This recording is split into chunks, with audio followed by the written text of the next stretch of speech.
Most welcome my student. How are you? Are you fine? स्वस्थ है और मस्त है। चलिए, स्वस्थ और मस्त रहना चाहिए। रसायन विज्ञान पढ़ने में तो मजा आ रहा होगा।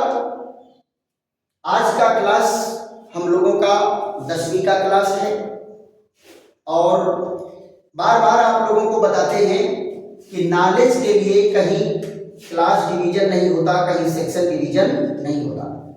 नॉलेज आपको ये कैलकुलेट करना है कि क्या आपको नहीं समझ में आ रहा है। जो जो नहीं समझ में आ रहा है वो समझना आपके लिए जरूरी है। और ये सारी चीजें जो है बेसिक केमिस्ट्री है, शुरुआत की केमिस्ट्री है और ये सबको जानना चाहिए। आज हम लोगों के टॉपिक का विषय क्या है? टॉपिक क्या है? अम्ल क्षार सिद्धांत। अम्ल क्षार सिद्धांत। अम्ल क्षार सिद्धांत बेटा बड़े क्लास में तो बहुत चलता है, तीन थियरी चलती है, लेकिन यहाँ एक ही सिद्धांत का वर्णन है जिसको अर्हीनियस का सिद्धांत कहते हैं।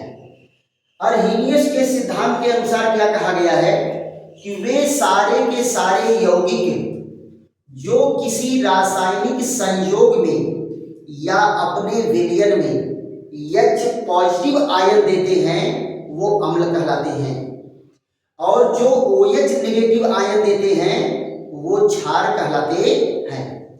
यानी जो जो H पॉजिटिव आयन देगा वो अम्ल और जो OH नेगेटिव आयन देगा वो क्षार। बस एक लाइन में H पॉजिटिव आयन देने वाला अम्ल, OH नेगेटिव आयन देने वाला क्षार। ये अर्हीनियस का सिद्धांत है। तो जरा हम अर्हीनियस के सिद्धांत को देख लेते हैं। तो यहां क्या है? अर्हीनियस का सिद्धांत। अर्हीनियस का सिद्धांत यहां देखो क्या कहा गया? वे समस्त यौगिक, वे समस्त यौगिक, समस्त यौगिक जो रासायनिक परिवर्तन में, रासायनिक परिवर्तन में या जलीय विलयन में, या जलीय विलयन में H पॉजिटिव आयन देते हैं, H पॉजिटिव आयन देते हैं, अम्ल कहलाते हैं, अम्ल कहलाते हैं। और वे यौगिक, वे यौगिक जो OH नेगेटिव आयन देते हैं, OH नेगेटिव आयन देते हैं, क्षार कहलाते हैं, क्षार कहलाते हैं। अर्थात क्या कहेंगे बेटा? H पॉजिटिव आयन दाता अम्ल, H पॉजिटिव आयन दाता अम्ल तथा OH नेगेटिव आयन दाता क्षार होते हैं, क्षार होते हैं। बस एक लाइन, जो H पॉजिटिव आयन देगा अम्ल, जो OH नेगेटिव आयन देगा वो क्षार। जरा इनके एग्जांपल लेकर के देखते हैं। यहां ये कौन है? HCl। ये आयनित होकर के क्या देगा? H पॉजिटिव और Cl नेगेटिव। यहां देखो HNO3, ये क्या देगा? ये देगा H पॉजिटिव और NO3 नेगेटिव। यहाँ तीसरा देखो H2SO4, ये क्या देगा H पॉजिटिव और HSO4 1 नेगेटिव। यहाँ देखो ये क्या है CH3COOH और ये क्या दिया H पॉजिटिव और CH3COO1 नेगेटिव। देखो बेटा ये मुख्य अम्ल हैं और सारे के सारे H पॉजिटिव आयन दे रहे हैं, नहीं दे रहे हैं? कहाँ दे रहे हैं? अपने जलीय विलयन में। इनका क्या नाम है? ये देखो इसका नाम है हाइड्रोक्लोरिक एसिड, हाइड्रोक्लोरिक एसिड। इसका क्या नाम बेटा? इसका नाम है नाइट्रिक एसिड। इसका क्या नाम है? इसका नाम है सल्फ्यूरिक एसिड। और ये कौन है? एसिटिक एसिड, एसिटिक एसिड है ना। तो ये सारे के सारे क्या हैं? अम्ल हैं। H पॉजिटिव आयन देने वाले क्या हैं? अम्ल है। वहीं आप जरा क्षार को देख लो, ये NaOH है, इसका क्या नाम बेटा? सोडियम हाइड्रोक्साइड, सोडियम हाइड्रोक्साइड है। ये अपने जलीय विलयन में क्या देगा? Na पॉजिटिव और OH नेगेटिव। यहां देखो क्या है KOH है, इसका क्या नाम होगा? Potassium hydroxide. पोटेशियम हाइड्रोक्साइड ये आयनित होकर के क्या देगा? K पॉजिटिव और OH नेगेटिव। ये फिर यहां जरा देखो ये कौन है? मैग्नीशियम हाइड्रोक्साइड है। ये क्या करेगा? यहां देखो Mg2 पॉजिटिव और 2OH नेगेटिव। यहां देखो CaOH का ट्वाइस है, यहां क्या हो जाएगा? Ca2 पॉजिटिव और 2OH नेगेटिव। यहां देखो ये है NH4OH, ये क्या हो जाएगा? NH4OH। यहां पर OH नेगेटिव आयन दिया। ये तो आप जरा बताओ जो H पॉजिटिव दे रहा है वो अम्ल और जो OH नेगेटिव दे रहा है क्षार। तो ये सारे के सारे क्या हैं? क्षार हैं। बेटा क्लियर हो गया कि नहीं क्लियर हो गया? बस एक लाइन का डेफिनेशन और एग्जाम्पल है ना। कोई जरूरी नहीं है कि परीक्षा में आप इतना सारा एग्जाम्पल दीजिए, 2 ठो इसका दे दीजिए, 2 इसका दे दीजिए, बस काम हो गया। लेकिन एक चीज बेटा देखने वाली बात है, जो H पॉजिटिव है वो पानी का अगर जलीय विलयन है तो H पॉजिटिव के रूप में नहीं रहता। ये क्या करता है? H पॉजिटिव फट से पानी के अणु से जुड़ जाता है और पानी के अणु से जुड़ करके H3O पॉजिटिव आयन बना लेता है। इसका नाम क्या है? Hydronium ion. क्या नाम बेटा? Hydronium ion. ये रहेगा हाइड्रोनियम आयन के रूप में, लेकिन काम करता है H पॉजिटिव की तरफ से। इसका बिहेव कैसा होता है? लाइक H पॉजिटिव, लेकिन रहेगा किस रूप में? ये H3O पॉजिटिव के रूप में रहता है। अब बात आती है बेटा कि इनकी पहचान कैसे करते हैं कि कौन अम्ल है कौन क्षार है ना। तो वो तो बार बार कहा जाता है कि अम्ल स्वाद में खट्टे होते हैं, क्षार स्वाद में तीखा होता है। लेकिन क्या है? केमिस्ट्री लैब में स्ट्रिक्टली बाउंड होता है कि आप किसी भी चीज को चख नहीं सकते। पक्का ध्यान दो।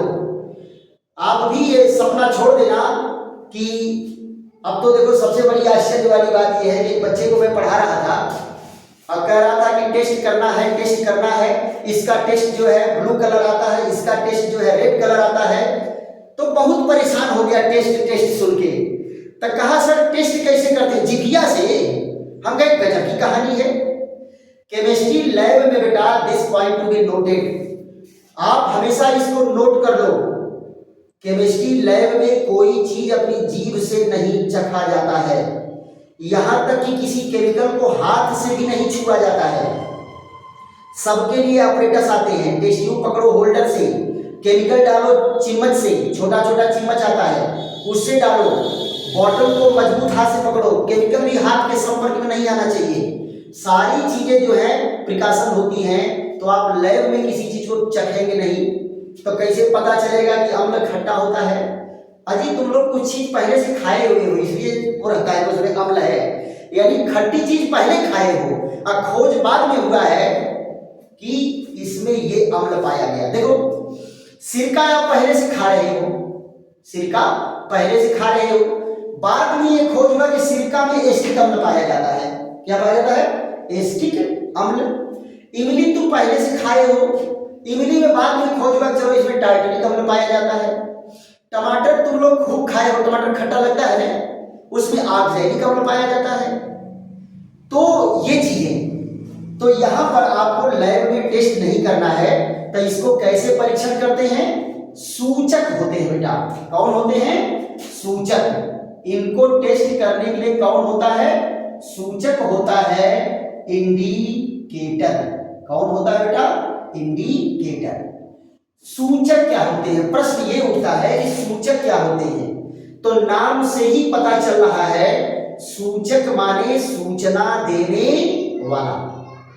सूचक माने सूचना देने वाला। तो किस चीज की सूचना देगा? ये अम्ल है कि क्षार है? ये विलयन जो दिया गया है अम्ल है या क्षार है, इसकी सूचना देता है। तो सूचक क्या है? सूचक वे रासायनिक पदार्थ हैं जो रंग परिवर्तन द्वारा अम्लीय व क्षारीय विलयन की सूचना देते हैं। देखो बेटा सूचक केवल अम्ल क्षार को ही नहीं बताते हैं, ऑक्सीकरण और अपचयन अभिक्रिया को भी बताते हैं, बहुत सारी उदासीनीकरण अभिक्रिया को बताते हैं। तो अम्ल क्षार सूचक यहाँ हाई स्कूल के लेवल में केवल आपको अम्ल क्षार सूचक ही पढ़ना है। इसलिए जो है जब बड़े क्लास में जाएंगे इंटरमीडिएट में तो वहां सारे प्रकार के सूचकों का वर्णन किया जाएगा। मोस्टली सूचक क्या करता है? किसी अभिक्रिया के पूर्ण होने की सूचना देता है। इसकी सूचना देता है कि ये अभिक्रिया पूर्ण हो गई। और कैसे परिवर्तन देगा? रंग परिवर्तन करके, रंग परिवर्तन करके सूचना देता है। और सूचक का रंग परिवर्तन कैसा होता है? एकदम क्लियर कट परिवर्तन होता है। ये नहीं है कि हल्का पीला है तो हल्का पीला से गाढ़ा पीला हो गया, लाल है तो थोड़ा गाढ़ा लाल हो गया, अब कंफ्यूजन हो गया कि लाल था अब पता नहीं फिर लाल हो गया, भाई हुआ कि नहीं हुआ परिवर्तन, ऐसा नहीं देगा। अगर रेड है तो ग्रीन हो जाएगा, ब्लू हो जाएगा, अगर ब्लू है तो रेड हो जाएगा, है कि नहीं? तो इस तरह से एकदम कलर चेंज करता है, क्लियर कलर चेंज करेगा। अगर मान लो कलरलेस है तो ऑरेंज कलर का हो जाएगा। किस कलर का हो जाएगा? ऑरेंज कलर का हो जाएगा। कलरलेस है तो रेड कलर हो जाएगा। आप तुरंत देखते पहचान जाओगे, बस अभिक्रिया हो गई, रोको, यही अभिक्रिया रोको, अभिक्रिया पूरी हो गई। क्यों? क्योंकि उसमें सूचक प्रयोग किए हैं, वो रंग परिवर्तन द्वारा अभिक्रिया के पूर्ण होने की सूचना देता है। तो यहां जरा देखो, सूचक पर हम लोग चर्चा कर लेते हैं। सूचक और अंग्रेजी इसकी क्या होती है बेटा? इंडिकेटर। सूचक की अंग्रेजी क्या होती है? इंडिकेटर। और ये भी क्या होते हैं? वे रासायनिक पदार्थ, वे रासायनिक पदार्थ, रासायनिक पदार्थ जो रंग परिवर्तन द्वारा, रंग परिवर्तन द्वारा, रंग परिवर्तन द्वारा किसी अभिक्रिया, किसी अभिक्रिया के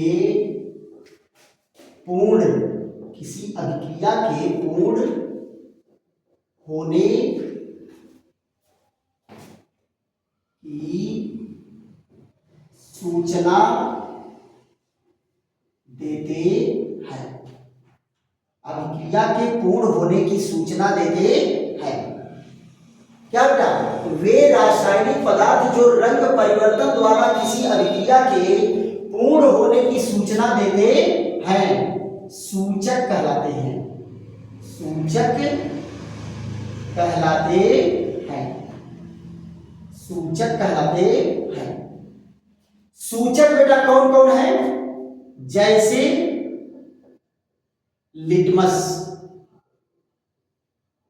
लिटमस, और क्या है? फेनोल्फथालीन, फेनोल्फथालीन, और क्या है? Methyl orange, methyl orange, methyl orange. ये सूचक हैं जो सूचना देते हैं। देखो बेटा, इनका अपना अलग अलग वो है। तो माध्यम आपको मैं बता देता हूं। जैसे मान लो लिटमस दो प्रकार का होता है। लिटमस क्या होता है? दो प्रकार का होता है। पहला नीला लिटमस पेपर आता है, नीला लिटमस पेपर आता है। और नंबर दो कौन है? लाल लिटमस, लाल लिटमस, लाल लिटमस। और नंबर तीन कौन है? Phenolphthalein, phenolphthalein. और यहां देखो ये है मेथिल ऑरेंज, मेथिल ऑरेंज। देखो बेटा, जब इंटरमीडिएट में आप जाओगे तो इन सूचकों के बारे में बहुत डिटेल चर्चा चलेगी। मेथिल ऑरेंज, फेनोल्फथालीन की आणविक सूत्र से लेकर के और इन सब पर चर्चा चलेगी। कैसे रंग बदलते हैं, क्या क्या परिवर्तन होता है, वहां जो है सूचक के सिद्धांत भी चलते हैं, तो वहां पढ़ाया जाएगा। यहाँ जो है ज्यादा आपको डिटेल में नहीं, लेकिन बहुत ही क्लियर कट पॉइंट यहां भी आपको दिया जाएगा। यह देखो ये क्या है? माध्यम यहां दिखा देते हैं अम्लीय माध्यम। अम्लीय माध्यम अगर है, और ये कौन सा माध्यम है? क्षारीय माध्यम, क्षारीय माध्यम, अम्लीय माध्यम और क्षारीय माध्यम। तो जरा देख लो, नीला लिटमस पेपर अगर अम्लीय माध्यम में है, नीला लिटमस पेपर को कहां डालेंगे? अम्ल में। तो नीला लिटमस को क्या कर देगा? लाल। नीला लिटमस को क्या कर देगा? लाल। लेकिन यहां पर अगर डालोगे तो क्या कहेंगे? ये नीला ही रहेगा। यहां नीला लिटमस अगर डालोगे तो नीला ही रहेगा, इसमें रंग परिवर्तन होने वाला नहीं है, है ना? लेकिन जैसे ही नीले लिटमस को अम्ल में डालोगे वो कैसा हो जाएगा? लाल। तो आप जरा बताओ, क्षारीय माध्यम में नीला है और अम्लीय माध्यम में लाल, तो ये बता नहीं दिया कि कौन सा है। अगर नीला है तो इसका मतलब क्षार है, अगर लाल हो गया तो इसका मतलब अम्ल है। फिर यहां देखो लाल लिटमस को क्या होगा? लाल लिटमस अम्लीय माध्यम में तो लाल ही रहता है ना? लेकिन जैसे ही क्षारीय माध्यम में पहुंचेगा, लाल लिटमस क्या हो जाएगा? नीला। लाल लिटमस क्या हो जाएगा? नीला हो जाता है। यहां देखो फेनोल्फथालीन क्या है? अम्लीय माध्यम में रंगहीन होता है।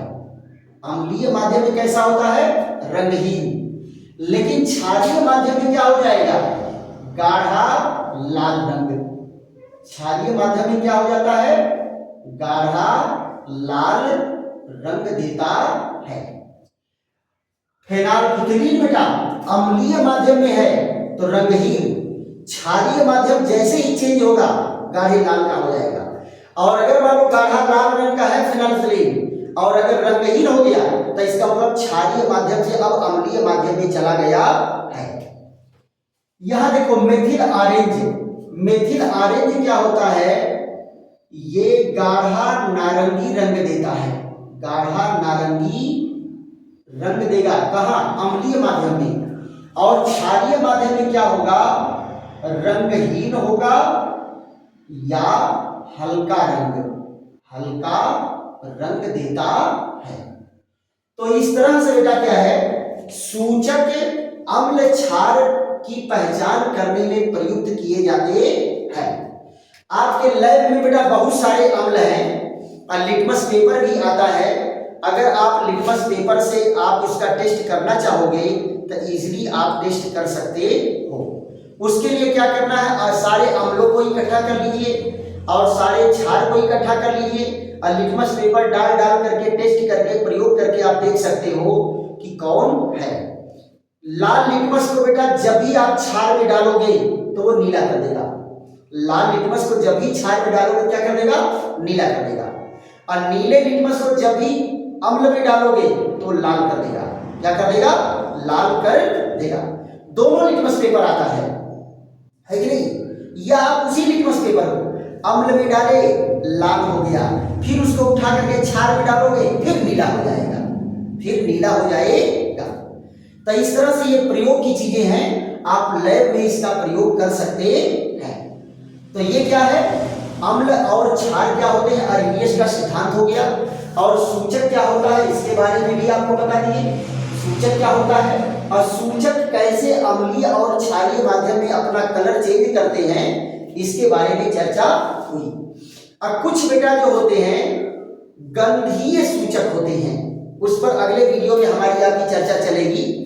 जो गंध से ये बता देते हैं कि ये अम्ल है कि क्षार है। तो अगले वीडियो में हम लोगों की चर्चा क्या होगी, गंधीय सूचक पर चलेगी।